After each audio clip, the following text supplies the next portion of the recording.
Samuel Fletcher had always preferred the company of cattle to people, and on this crisp October morning in 1878, he was grateful for the solitude of his remote ranch in the Montana Territory.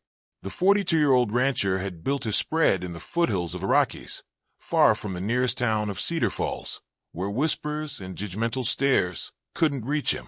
The Civil War had taken more from Sam than just his left arm. It had stolen his faith in humanity. For the past 8 years, he'd lived alone on his 1,000-acre ranch, speaking only to his cattle and the occasional traveling merchant who bought his beef. As he rode his horse, Ranger, through the dense pine forest that bordered his property, Sam was checking on strays that had wandered from the main herd. The morning mist clung to the trees, and his breath formed white clouds in the cold air. He'd been tracking a small group of cattle when he heard something that made him stop dead in his tracks. It was crying soft, frightened sobbing that seemed to echo through the forest. Sam dismounted and tied Ranger to a low branch, then moved quietly through the underbrush toward the sound. What he found made his blood run cold and his heart race with anger. A small girl, no more than 7 or 8 years old, was tied to a large oak tree with rough rope. Her wrists were raw and bleeding, her clothes were torn and dirty, and around her neck hung a crude wooden sign with the word, which burned into it. Her long, dark hair was matted with leaves and dirt, and her large brown eyes were filled with terror. "Jesus Christ," Sam whispered, immediately moving to untie the ropes. The girl flinched away from him, pressing herself against the tree trunk. "Easy there, little one," Sam said softly, his voice rusty from disuse. "I'm not going to hurt you. I'm going to get you out of here." The girl stared at him with wide, fearful eyes, but didn't speak as he carefully cut the ropes with his knife. When she was free, she collapsed to her knees, her legs too weak to support her. Sam knelt beside her, his heart breaking at the sight of her condition. She was severely dehydrated, probably hadn't eaten in days, and her small body trembled with cold and fear. "What's your name, child?" he asked gently. The girl looked at him, but said nothing. Sam noticed that her eyes, while terrified, held an intelligence that seemed far beyond her years. "Can you tell me who did this to you?" Still no response. Sam realized she might be too traumatized to speak, or perhaps she didn't trust him yet. He couldn't blame her after what she'd been through. "All right, we'll take this slow," he said, carefully lifting her into his arms. She was so light, so fragile, that it made his chest ache. "Let's get you back to my ranch. You need food and water, and we need to get you warm." As Sam carried her back to where Ranger waited, he couldn't stop thinking about the sign around her neck, which, in 1878, such accusations were still taken seriously in some frontier communities, especially when people were looking for someone to blame for their misfortunes. The ride back to his ranch house was slow and careful. The girl remained silent, but Sam could feel her small body gradually relaxing against his chest. When they reached the modest log cabin he called home, he carried her inside and settled her in the chair closest to the fireplace. "You stay right here," he said, adding wood to the fire. "I'm going to get you some food and water." Sam's kitchen was sparse but functional. He prepared a simple meal of bread, milk, and soup, trying to choose foods that would be easy for a sick child to digest. When he returned to the living room, he found the girl exactly where he'd left her, staring at the flames. "Here," he said, kneeling beside her chair. "Try to eat something. Small bites." The girl took the bread with trembling hands and ate slowly, as if she expected it to be taken away from her at any moment. Sam watched her carefully, noting the way she glanced toward the door every few seconds, as if expecting someone to burst in. "Nobody's going to hurt you here," he said quietly. "I promise." After she'd eaten a little and had some water, Sam helped her to the small bedroom he used for storage. He'd quickly cleared out some boxes and made up a bed with clean sheets and warm blankets. "You can rest here," he said. "I'll be right outside if you need anything." The girl looked at him with those large, serious eyes, and for a moment, Sam thought she might speak. Instead, she simply nodded and climbed into the bed, pulling the blankets up to her chin. Sam left the door open and settled into his chair by the fire, his mind racing. Who was this child? Where'd she come from? And most importantly, Who had done this terrible thing to her? As the afternoon wore on, Sam found himself checking on the girl every few minutes. She slept fitfully, often crying out in her sleep, and he wondered what nightmares were playing behind her closed eyes. It was near sunset when he heard the sound of approaching horses. Sam looked out the window and saw a group of riders approaching his ranch, at least a dozen men, all armed and riding hard. Sam grabbed his rifle and stepped onto his porch, his jaw set with determination. He recognized the lead rider as Marshal Tom Brennan from Cedar Falls, a man he'd had few dealings with but knew by reputation. "Fletcher," Brennan called out as the group reined in their horses. "We're looking for a girl. A dangerous girl. We have reason to believe she might be on your property." "What kind of reason?" Sam asked, his rifle held casually but ready. "She's a witch, Fletcher. She's brought nothing but trouble to our town. Crops failing, livestock dying, people getting sick. We found evidence in her shack, herbs, strange symbols, devil worship." Sam felt his anger building. "And your solution was to tie a child to a tree and leave her to die?" "You found her," Brennan said, his hand moving to his gun. "Good. Hand her over, and we'll be on our way." "I don't think so, Marshal." "Fletcher, you don't understand. This girl is dangerous. She's cursed our town. The only way to lift the curse is to—" "Is to what?" Sam interrupted. "Kill a child? Is that what you're telling me?" The other men with Brennan shifted uncomfortably in their saddles. Sam recognized a few of them, farmers and merchants from Cedar Falls, men who were probably decent enough under normal circumstances, but had been whipped into a frenzy by fear and superstition. "The girl comes with us, Fletcher," Brennan said firmly. "This isn't your concern." "Everything that happens on my property is my concern," Sam replied. "And I'm telling you that girl isn't going anywhere." "You can't protect her forever," called out one of the other men. "The whole town knows she's here now. We'll be back." "Then you'll find me waiting," Sam said quietly. The men stared at him for a long moment. Then Brennan nodded to his companions. "We'll be back, Fletcher. Think about what you're doing. That girl will bring nothing but trouble to your ranch." As the riders disappeared into the gathering darkness, Sam remained on his porch, his mind working. He knew they would return, probably with more men and more determination. But looking back at his small house, where a terrified child was sleeping, he realized he didn't care about the consequences. For the first time in 8 years, Samuel Fletcher had found something worth fighting for. And he would fight, even if it meant standing alone against the entire town of Cedar Falls. The little girl might be an outcast, but she would not be abandoned. Not while he drew breath. The next morning, Sam woke to the sound of small footsteps in his kitchen.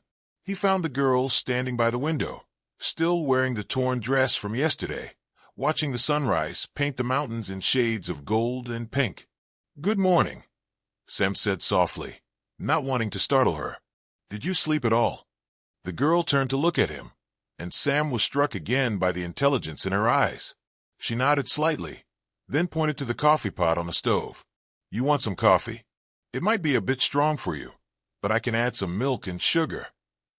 She shook her head and instead gestured toward the stove itself, then made a motion with her hands that Sam didn't immediately understand. "I'm not sure what you're trying to tell me," he said gently. "Can you show me?" The girl walked to the stove and carefully touched the side of the coffee pot with her finger, testing the temperature. Then she began to busy herself with the simple task of making breakfast, moving with surprising competence for someone so young. "You know how to cook," Sam observed, impressed despite himself. She nodded and continued her work, preparing eggs and bacon with the skill of someone who'd been doing it for years. As she worked, Sam noticed that she kept glancing at him, as if trying to gauge his reactions. "What's your name?" he asked again, settling into a chair at the small kitchen table. This time, the girl paused in her cooking and looked directly at him. In a voice barely above a whisper, she said, "Lucy." "Lucy," Sam repeated, surprised by the sound of her voice. "That's a pretty name. How old are you, Lucy?" 8, she said, her voice still very quiet. "And where did you come from? Before they did that to you?" Lucy's expression grew sad, and she returned to her cooking without answering. Sam decided not to push her. She was talking, which was progress. After they ate breakfast together, Sam decided to check on his cattle while keeping Lucy close by. He didn't want to leave her alone in case Brennan and his men returned. "Would you like to come with me to see the cows?" he asked. "It's a nice morning for a ride." Lucy nodded eagerly, and Sam noticed that this was the first time she'd shown any real enthusiasm since he'd found her. He saddled Ranger and helped her up behind him, then rode out to the pasture where his small herd was grazing. As they watched the cattle, Lucy seemed to relax for the first time. She pointed to different animals and made soft sounds that Sam realized were attempts at conversation. "That big one there's Bertha," Sam said, pointing to a large Holstein cow. "She's the leader of the herd. The others follow her around." Lucy smiled, actually smiled, and pointed to a smaller cow that was grazing apart from the others. "That's Daisy. She's shy like you," Sam said gently. "Sometimes she doesn't want to be with the other cows, so she finds her own quiet spot." Lucy nodded and made a soft sound that Sam interpreted as understanding. They spent the morning together, and Sam found himself talking more than he had in years. Lucy was a good listener, and her presence somehow made the silence of his ranch feel less oppressive. It was around noon when Lucy finally began to tell her story. "My mama died last winter," she said quietly as they sat by the stream that ran through Sam's property. "She was sick for a long time. The people in town said I made her sick because I was different." "Different how?" Sam asked gently. I can tell when animals are hurt. And sometimes I know things before they happen. Mama said it was a gift from God, but the people in town said it was witchcraft." Sam felt his anger building again. "What happened after your mama died?" "The pastor said I couldn't live in town anymore. He said I was cursed and would bring bad luck to everyone. So I lived in the old cabin by the river, and people would leave food for me sometimes, but they were scared of me." "And the sign around your neck?" Lucy's voice became even quieter. "When Mr. Henderson's crops failed and Mrs. Peterson's baby got sick, they said it was because of me. They said I was casting spells and making bad things happen. Yesterday, some of the men came to my cabin and said they were going to make sure I never hurt anyone again." Sam felt a cold rage building in his chest. "Lucy, you didn't do anything wrong. People sometimes look for someone to blame when bad things happen, but that doesn't make it right.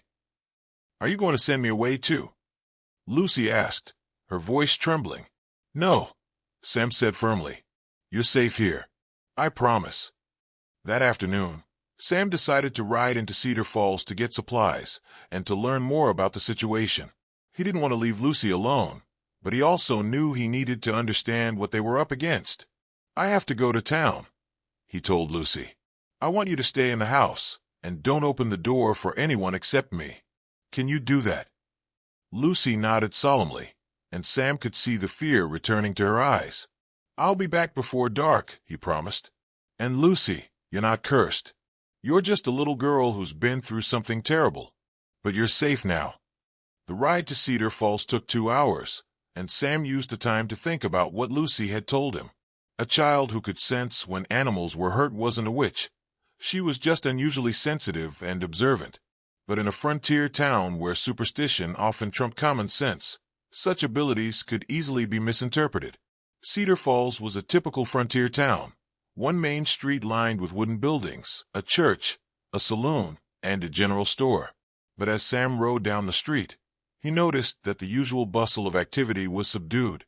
People gathered in small groups, talking in low voices, and several men were openly carrying weapons. Sam tied Ranger to the hitching post outside the general store and went inside. The proprietor, a man named William Hayes, looked up nervously as Sam entered. "Fletcher," Hayes said, his voice tense. "Heard you had some trouble out at your place yesterday." "Depends on how you define trouble," Sam replied. "I found a little girl tied to a tree like an animal. I call that trouble." Hayes looked around nervously. "Look, Fletcher, I don't have anything against you personally, but that girl, she's brought nothing but bad luck to this town. Ever since she came here, we've had crop failures, livestock deaths, and now Mrs. Peterson's baby is sick again." And you think an 8-year-old girl is responsible for all of that? I think there are things in this world that can't be explained by reason alone, Hayes said. And I think that girl is one of them.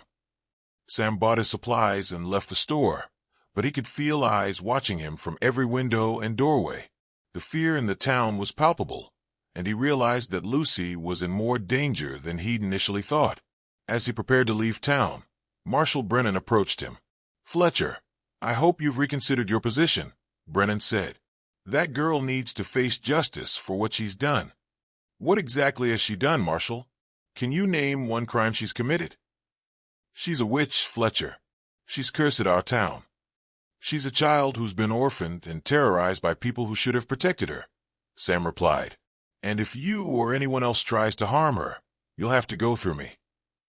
Brennan's face hardened. "You're making a mistake, Fletcher. The town council met this morning.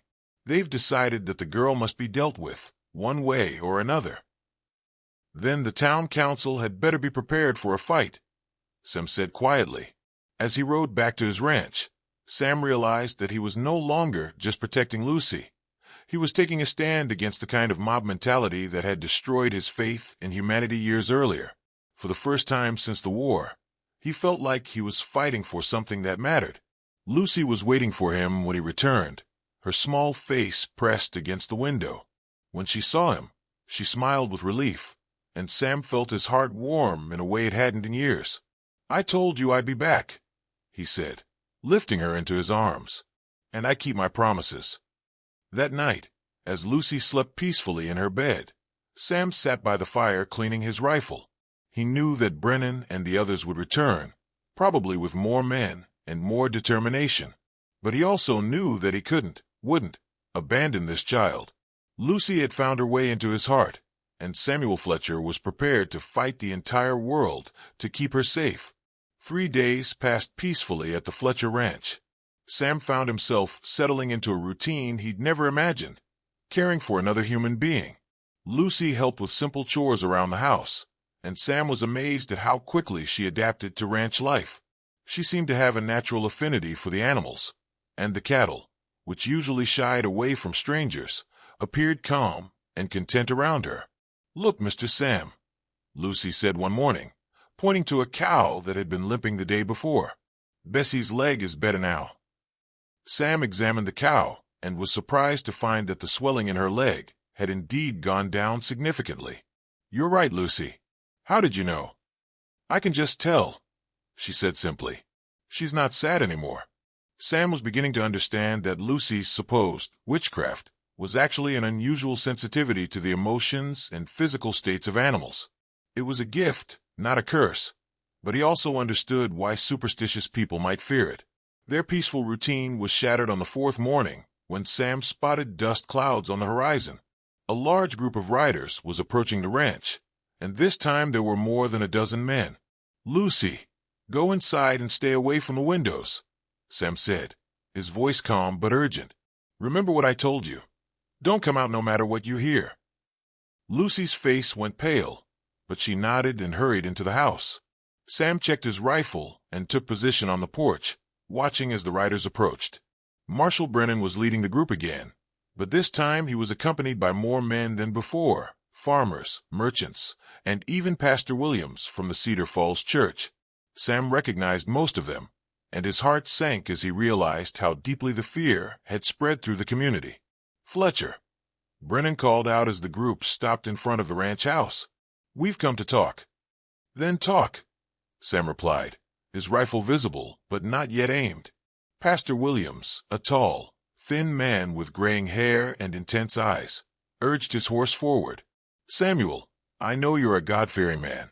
You must understand that we're dealing with forces beyond our comprehension here. I understand that you're a group of grown men who are terrorizing a child," Sam replied.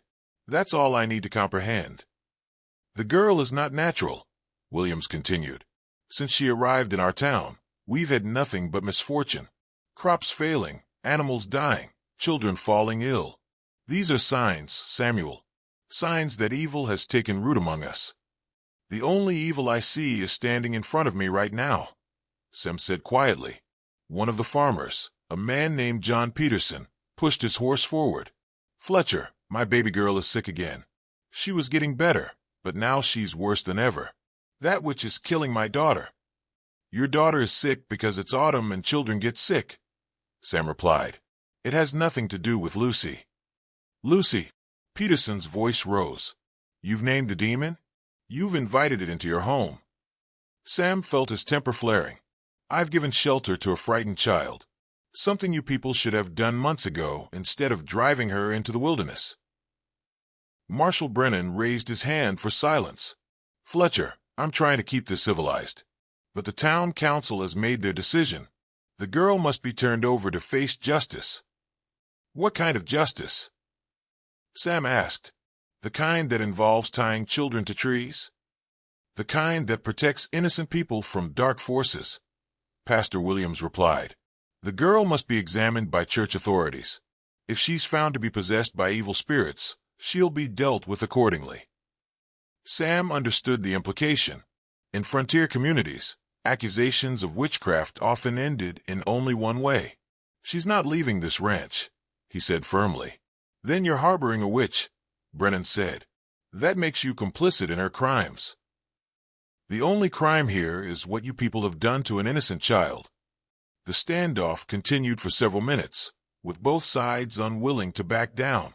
Finally, Brennan made a decision that Sam had been dreading.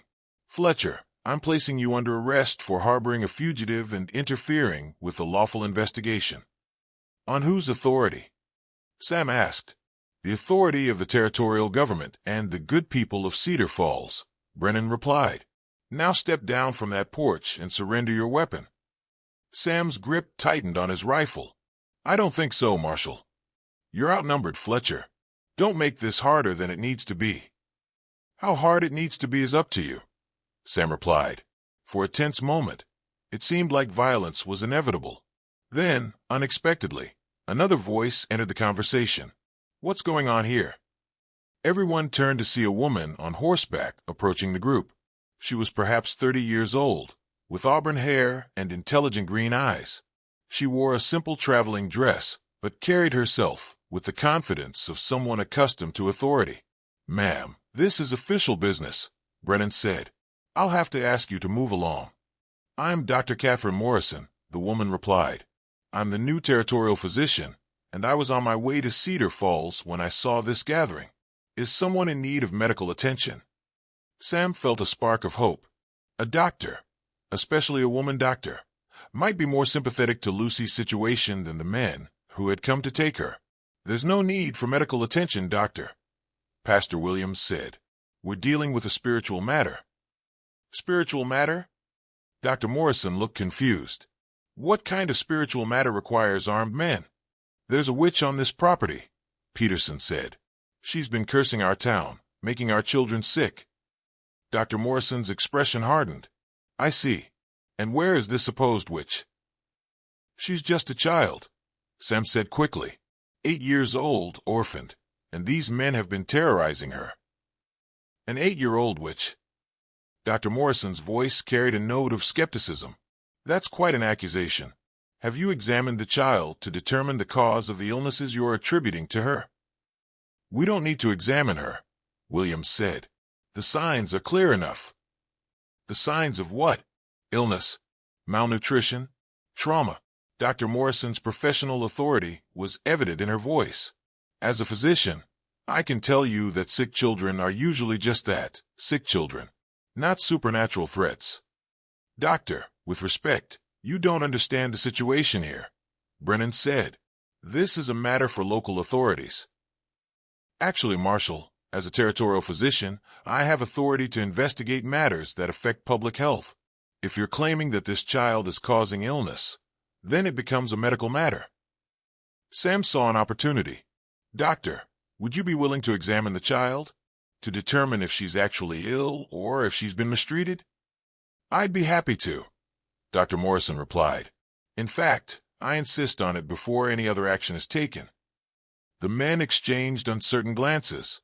They hadn't expected to encounter a medical professional, and Dr. Morrison's presence complicated their simple narrative. Very well, Brennan said finally, but we'll be waiting while you conduct your examination. That's your choice, Dr. Morrison said, but I'll need to speak with the child privately, without an armed mob surrounding her. Sam felt a wave of relief. For the first time since finding Lucy, he had an ally, someone with authority who might be able to help protect her. Lucy, he called toward the house. It's all right. There's a doctor here who wants to meet you. Lucy appeared in the doorway, her small face pale but determined. Sam was proud of her courage as she walked onto the porch and stood beside him. Dr. Morrison dismounted and approached the porch slowly, her movements careful and non-threatening. Hello, Lucy. I'm Dr. Morrison. I'd like to talk with you, if that's all right. Lucy looked up at Sam, who nodded encouragingly. It's okay, Lucy. Dr. Morrison is here to help. As Dr. Morrison knelt to Lucy's level and began speaking to her in gentle, professional tones, Sam felt a glimmer of hope. Maybe, just maybe, they could find a way out of this that didn't end in violence. But looking at the faces of the men surrounding his ranch, Sam knew that the real battle was just beginning. The mob wanted their witch, and they wouldn't give up easily. The gathering storm was about to break, and Sam Fletcher was standing directly in its path. Dr. Catherine Morrison spent nearly an hour examining Lucy, both physically and mentally. Sam waited on the porch while the examination took place in his kitchen, acutely aware of the armed men who surrounded his ranch. The tension was so thick it seemed to press against his chest like a physical weight. When Dr. Morrison finally emerged, her face was grim with anger. She approached the group of men with the bearing of someone who had made an important decision.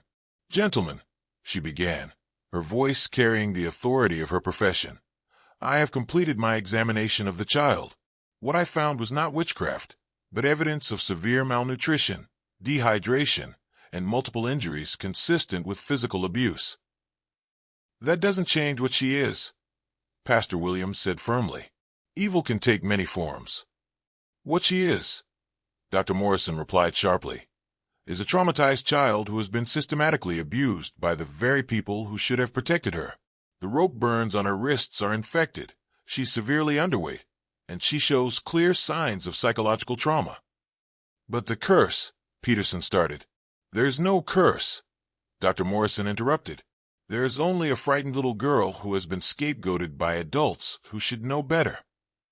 Sam felt a surge of gratitude toward the doctor. Finally, someone with authority was speaking the truth. Doctor, you don't understand the situation, Marshall Brennan said. This child has brought nothing but misfortune to our town. Marshall, I understand the situation perfectly. You have a community dealing with normal hardships, crop failures, animal deaths, childhood illnesses, and instead of addressing the real causes, you've chosen to blame a defenseless child. Dr. Morrison turned to address the entire group. I've seen this before in other frontier towns. When people are scared and looking for someone to blame, they often target those who are different or vulnerable. But that doesn't make it right, and it doesn't make it legal. Legal. Brennan's face reddened. Are you questioning my authority, Doctor? I'm questioning your judgment. And yes, I'm questioning the legality of what you're doing here. Terrorizing a child is not only morally wrong, it's against territorial law. Sam decided it was time to make his own stand. Gentlemen, you've heard from a medical professional. Lucy is not a witch. She's a child who has been abused and traumatized. I'm asking you to leave my property and leave her in peace. We can't do that, Fletcher, Peterson said desperately. My daughter is dying. Someone has to pay for what's happening to our town. Your daughter is sick because children get sick, Dr. Morrison said gently. It's not anyone's fault, and it's certainly not the fault of this little girl. You don't understand, Peterson continued, his voice breaking. She was getting better, and then she got worse again. The timing. The timing is coincidental, Dr. Morrison interrupted.